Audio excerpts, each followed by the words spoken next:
Welcome back to Squawk. This year's Thanksgiving travel period gearing up to be the busiest since 2019. Over 55 million Americans, I should expected to travel 50 miles or more from home. Joining us right now with the top tips this holiday season, Brian Kelly, CEO of The Points Guy. So, Brian, well, let's start with this. If you haven't got your ticket, are you just out of luck? That's what we're going to find out?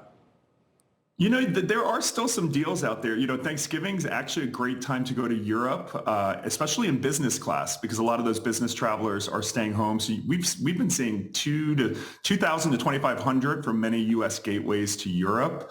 But overall, airfare is rising about 6% over last year. So there's not tons of deals. But it's a tough time for the airlines because they're seeing, you know, gas or fuel is up 40%, as well as a lot of the labor costs. Most of the pilots unions and flight attendant unions have been renegotiating much more lucrative contracts. So the airlines are being squeezed by, you know, a tepid increase in demand, but skyrocketing costs. What do you, I mean, you talked about going to Europe and it's cheaper. Is that a function of some of the, I mean, there's a big question about Americans traveling out of the country in part because of what we're seeing in the Middle East? Yeah. You know, we've seen a huge, you know, naturally we see the shift from Europe in the summer go to the Caribbean, Mexico, Central America. We're seeing that even more now. And also an increase in trans-Pacific travel. United has made a huge bet on Australia, New Zealand. They've got a bunch of new routes. So that's where most of the increases in travel are coming from. You know, Dubai continues to be a hotspot globally for tourism. But yes, I think a lot of Americans are saying, well, this year, let's go back to the Caribbean. And that's where we're seeing, you know, sold out flights and astronomical resort prices. Okay, so does that mean an upgrade is out of the picture? I mean, nobody's getting to the airport and being happily told that you're one of the lucky few. Is there a lucky few this year? Upgrades do happen, but they're few and far between these days, sadly. By the way, it used to be, I actually wanted to ask you about this. It used to be that you could buy a coach ticket and then use miles to upgrade. And now it seems like that's sort of off the table, that you can't do that anymore. Is that correct?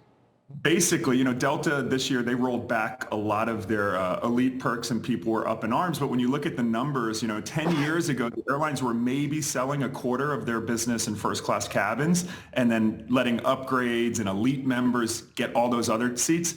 They flipped it. It's now 80, 90%. That's how the airlines are squeezing it out.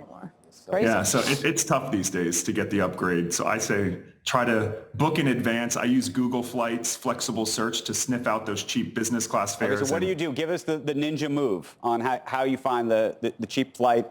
You know, there's the ninja move. I don't know if it's a myth or not. You know, like, was it Tuesday night or Wednesday night at midnight? You know, the stuff rolls over. Is any of that real anymore? The cheap airfares, no. The airlines do dynamic pricing, so it changes by the second, right? But the biggest tip is getting award travel. Most of us have frequent flyer miles. The airlines are releasing a lot of award seats. I always like using the foreign frequent flyer programs, Flying Blue. Just last night, Qatar Airways released a ton of award space around the world. If you ever want to do Maldives, there's multiple seats. Okay, but Brian, here's what we need to know.